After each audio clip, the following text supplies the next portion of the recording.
और चलिए अब सीधा रुख करते हैं लोकसभा की कार्रवाई का। अपनी भूमिका निभाना चाहते हैं उसमें। और दूसरी वजह ये है, ये मकसद है, पुरानी मकसद इनकी अध्यक्ष महोदय, कि जिन्होंने स्वतंत्रता की लड़ाई लड़ी, जिन्होंने देश के लिए बड़ी बड़ी कुर्बानियां दी, उन पर सरकार नए आरोप लादने का मौका चाहती है। देश का ध्यान फिर से जनता के ज्वलंत मुद्दों से भटकाना चाहती है। यही एक मकसद है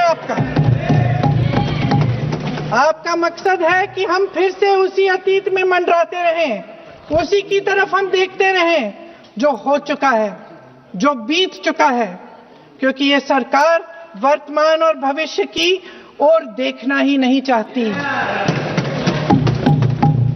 वे इस काबिल ही नहीं रही। सच्चाई ये है अध्यक्ष महोदय कि आज मोदी जी वह प्रधानमंत्री नहीं रहे जो एक समय में थे।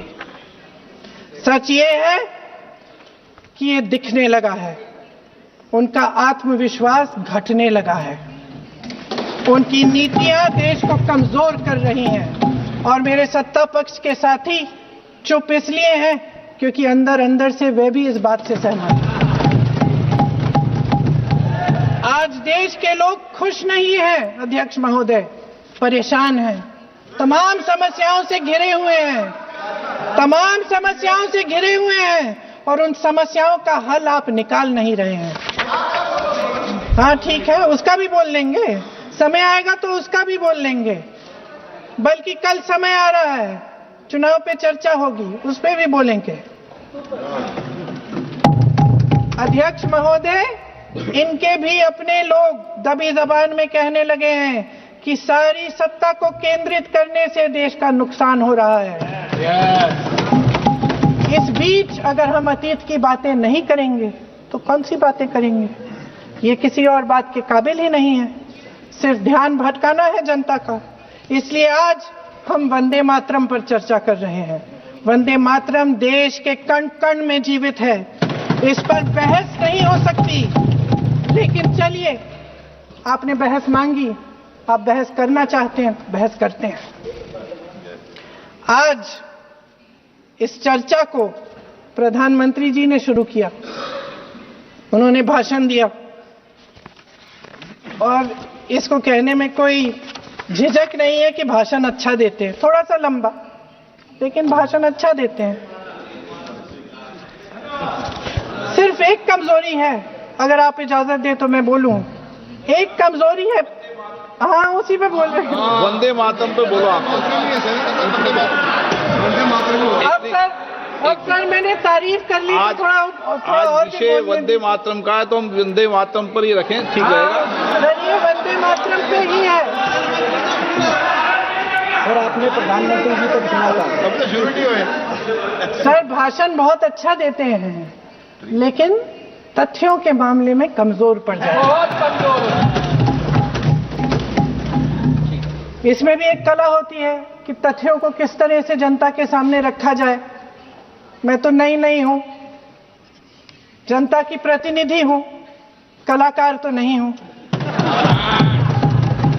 इसीलिए मैं भी सदन के सामने कुछ तथ्य रखना चाहती हूं, लेकिन सिर्फ तथ्य के रूप में रखना चाहती हूं।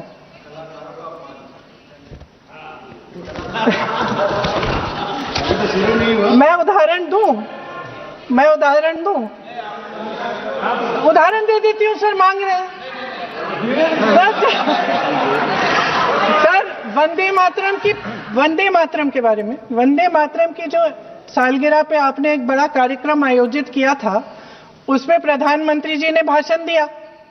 उसमें उन्होंने कहा कि 1896 में पहली बार गुरुदेव रविंद्रनाथ टैगोर ने ये गीत एक अधिवेशन में गाया। उन्होंने ये नहीं बताया कि कौन सा अधिवेशन था, हिंदू महासभा का अधिवेशन था, आरएसएस का अधिवेशन था। किस बात से कतरा रहे थे कि ये कांग्रेस का अधिवेशन था? और उदाहरण दूं कि मैं अपना भाषण जारी रखूं। दे रही हूँ, अरे दे रही हूँ। जो वंदे मातरम की जो क्रोनोलॉजी है वो भी आप समझिए, जो असली क्रोनोलॉजी है। 1875 में महाकवि बंकिम चंद्र चट्टोपाध्याय ने इस गीत के पहले दो अंतरे लिखे, जो आज हमारे राष्ट्रगीत घोषित हुए हैं, मतलब जो घोषित हुए थे और जिसको हम आज अपना राष्ट्रगीत कहलाते हैं। ये पहले दो अंतरे लिखे 1882 में। 7 साल बाद उनका एक उपन्यास प्रकाशित हुआ, आनंद मठ। उस उपन्यास में यही कविता उन्होंने प्रकाशित की, लेकिन इसमें 4 अंतरे जोड़ दिए। 1896 में कांग्रेस के अधिवेशन में गुरुदेव रविंद्रनाथ टैगोर ने पहली बार ये गीत गाया। 1905 में बंगाल के विभाजन के खिलाफ आंदोलन के समय वंदे मातरम जनता की एकता की गुहार बनकर गली गली से उठा। गुरुदेव रविंद्रनाथ टैगोर जैसे महान स्वतंत्रता सेनानी इस गीत को खुद गाते हुए बंगाल की सड़कों पर उतरे। विद्यार्थियों से लेकर किसानों तक, व्यापारियों से लेकर वकीलों तक, हर कोई ये गीत गाने लगा। इस गीत की शक्ति को समझिए। ब्रिटिश साम्राज्य इसको सुनकर कांपता था और हमारे देशवासी इसको सुनकर वे मन बनाते थे, वे हिम्मत बनाते थे कि इस भयंकर साम्राज्य के खिलाफ सत्य और अहिंसा के नैतिक हथियारों को लेकर शहीद होने की तैयारी करते थे। ये गीत मातृभूमि के लिए मर मिटने की भावना को जगाता है। इस गीत की शक्ति ये है, इस गीत का हमारे देश से जुड़ाव ये है। लेकिन 1930 के दशक में हमारे देश में जब सांप्रदायिक राजनीति उभरी, तब ये गीत विवादित होने लगा। 1937 में, अब ये मैं दूसरा उदाहरण देने वाली हूं, क्योंकि प्रधानमंत्री जी ने अपने भाषण में इसका उल्लेख किया और गलत किया, इसीलिए मैं इसके जो सच्चे जो तथ्य हैं वो आपके सामने रख रही हूं। 1937 में नेताजी सुभाष चंद्र बोस कांग्रेस का अधिवेशन कलकत्ता में होने जा रहा था, उसका आयोजन कर रहे थे। तो जो मोदी जी ने पत्र सुनाया सदन में 20 अक्टूबर का और कहा कि जवाहरलाल नेहरू जी ने नेताजी को ये चिट्ठी लिखी और ये कहा कि इस पर चर्चा होनी चाहिए, उससे पहले 3 दिन पहले नेताजी सुभाष चंद्र बोस ने पंडित जवाहरलाल नेहरू को एक चिट्ठी लिखी थी, जिसका जिक्र आपके प्रधानमंत्री ने नहीं किया। और इस चिट्ठी में सुन लीजिएगा,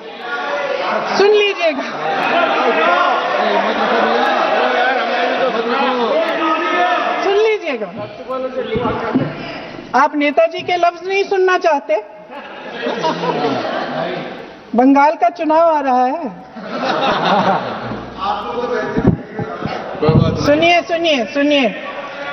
सुनिए। हाँ, कोई बात नहीं, हम तो देश के लिए हैं, हम देश के लिए हैं। आप चुनाव के लिए, हम देश के लिए हैं। हम जितने भी चुनाव हारे, हम यहाँ बैठे रहेंगे और आपसे लड़ते रहेंगे और आपकी विचारधारा से लड़ते रहेंगे। अपने इस देश के लिए, अपनी इस मिट्टी के लिए लड़ते रहेंगे। आप हमें रोक नहीं सकते।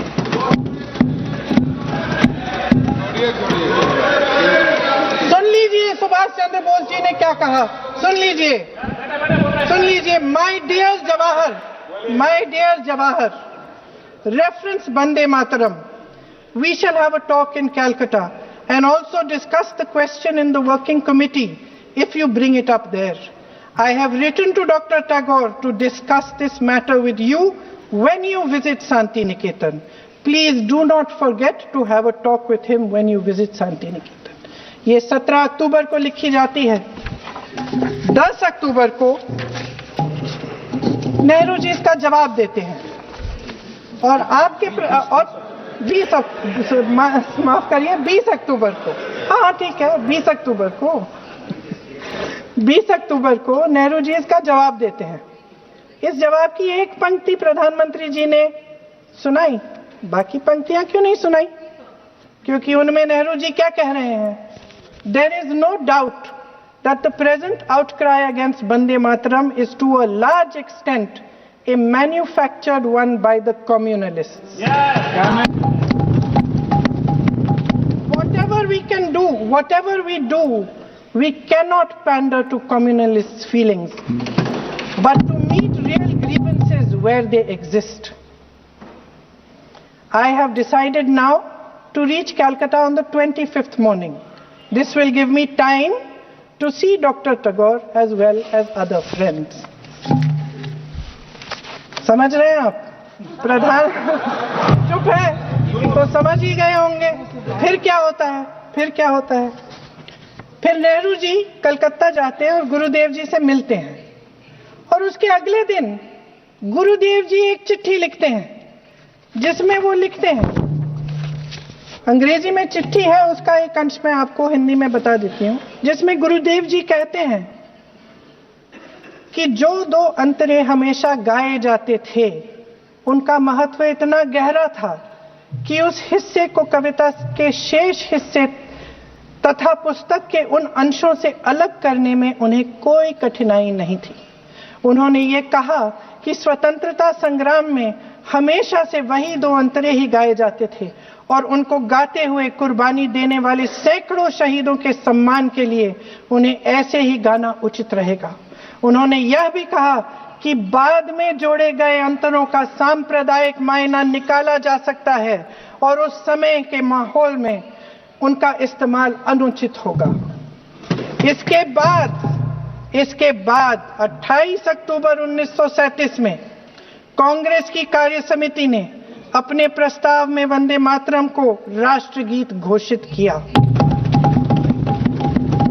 उन्हीं दो अंतरों को कार्य समिति की बैठक में महात्मा गांधी जी, नेताजी सुभाष चंद्र बोस, पंडित नेहरू, आचार्य नरेंद्र देव जी, सरदार पटेल जी, गुरुदेव रविंद्रनाथ टैगोर जी सब मौजूद थे। इस प्रस्ताव के ये सभी महापुरुष इस प्रस्ताव से सहमत थे। आगे क्या होता है ये भी सुना लूं।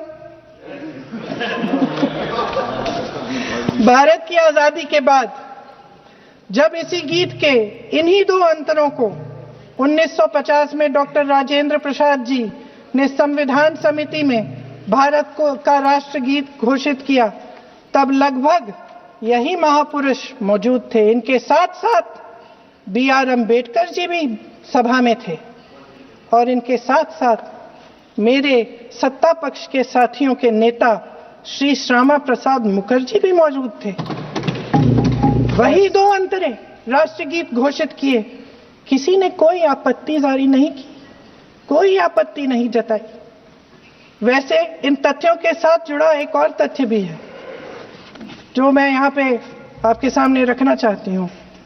आज हम अपने राष्ट्रगीत पर बहस कर रहे हैं, लेकिन हमारा राष्ट्रगान भी एक कविता का एक अंश ही है, एक लंबी कविता का एक अंश है। और इन दोनों राष्ट्रगीत और राष्ट्रगान के अंश को चुनने में सबसे बड़ी भूमिका गुरुदेव रविंद्रनाथ टैगोर की थी।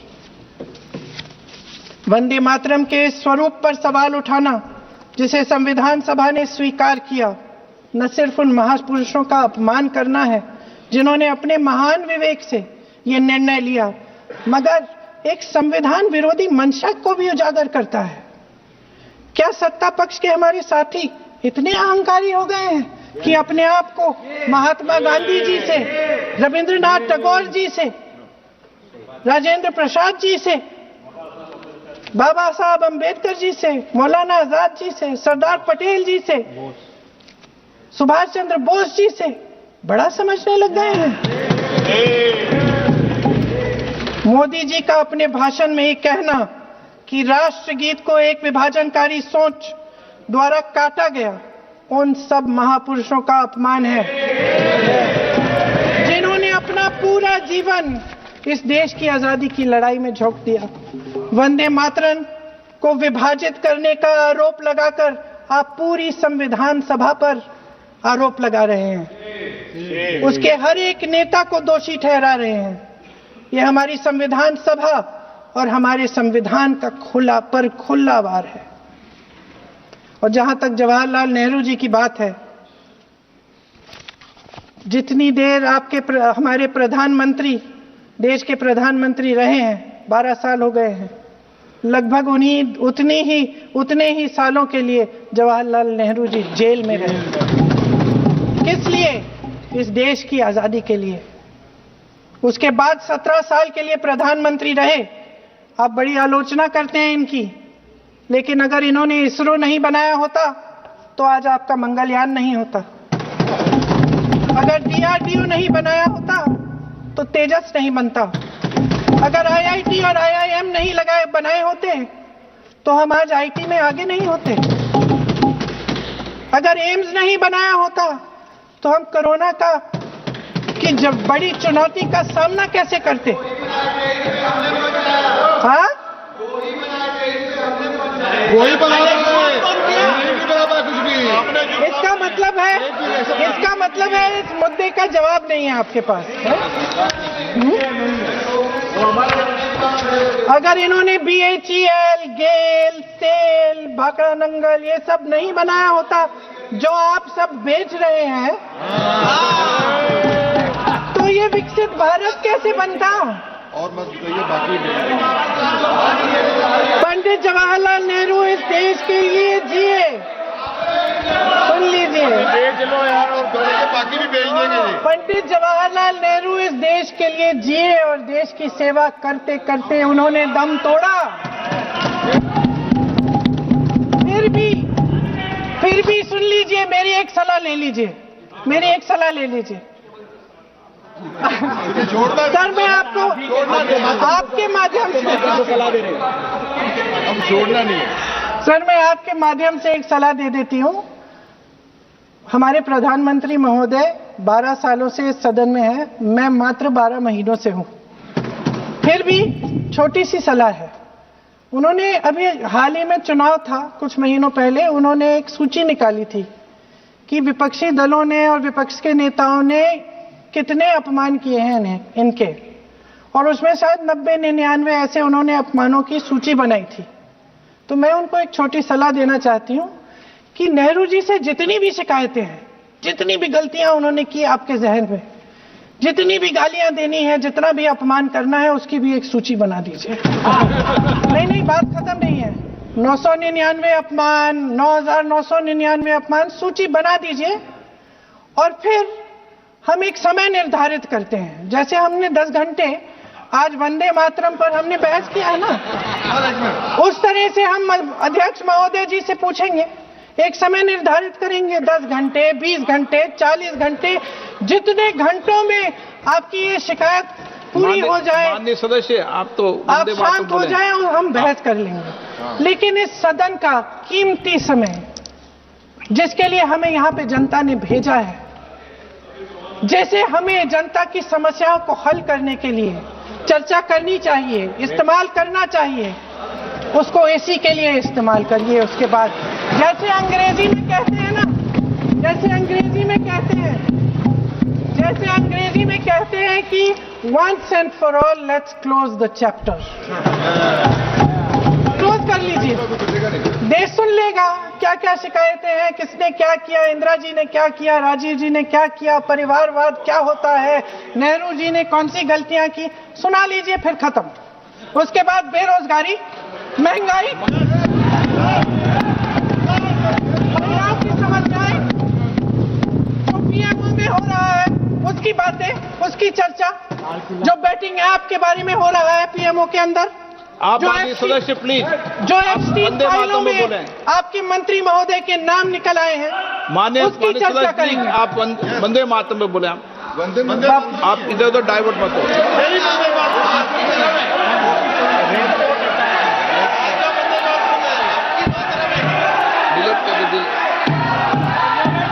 क्या हो गया? आप 1 मिनट, हाँ कर दो। क्या हो गया? अर्ध में चली गए।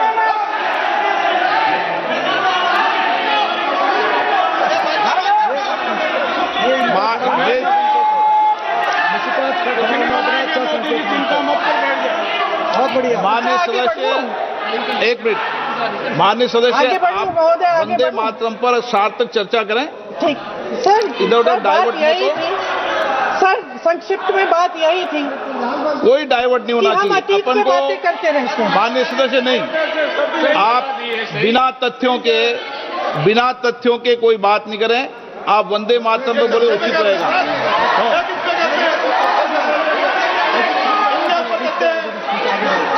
मैंने प्लीज।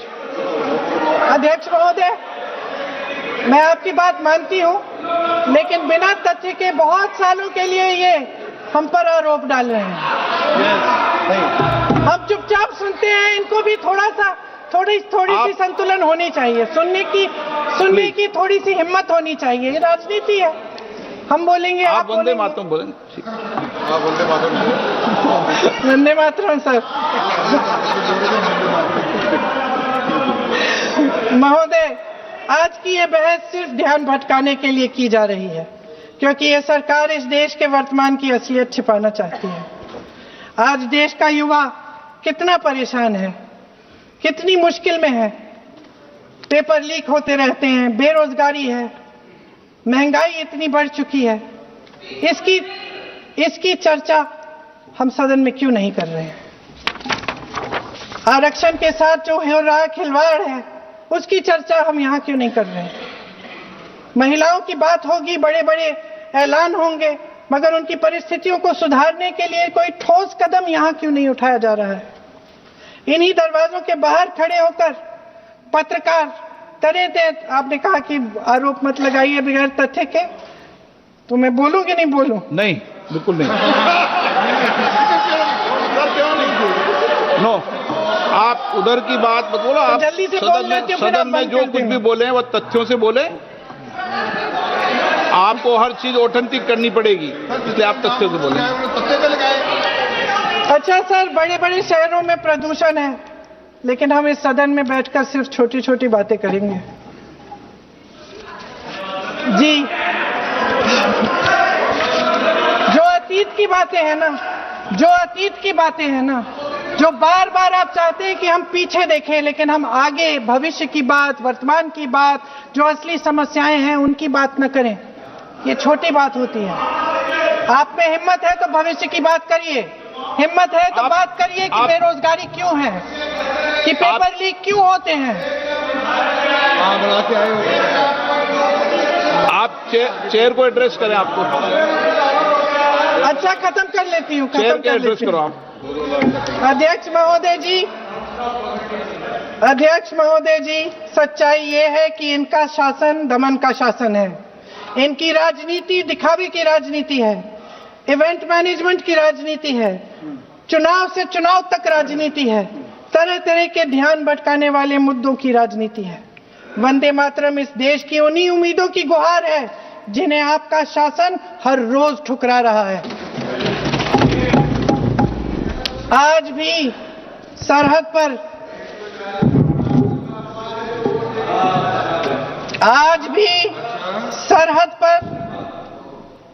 पर जवान जब दुश्मन का सामना करता है तो उसकी छाती में वंदे मातरम गूंजता है। आज भी जब हमारा खिलाड़ी अंतर्राष्ट्रीय खेलों में जाता है तो उसके दिल की धड़कन में वंदे मातरम होता है।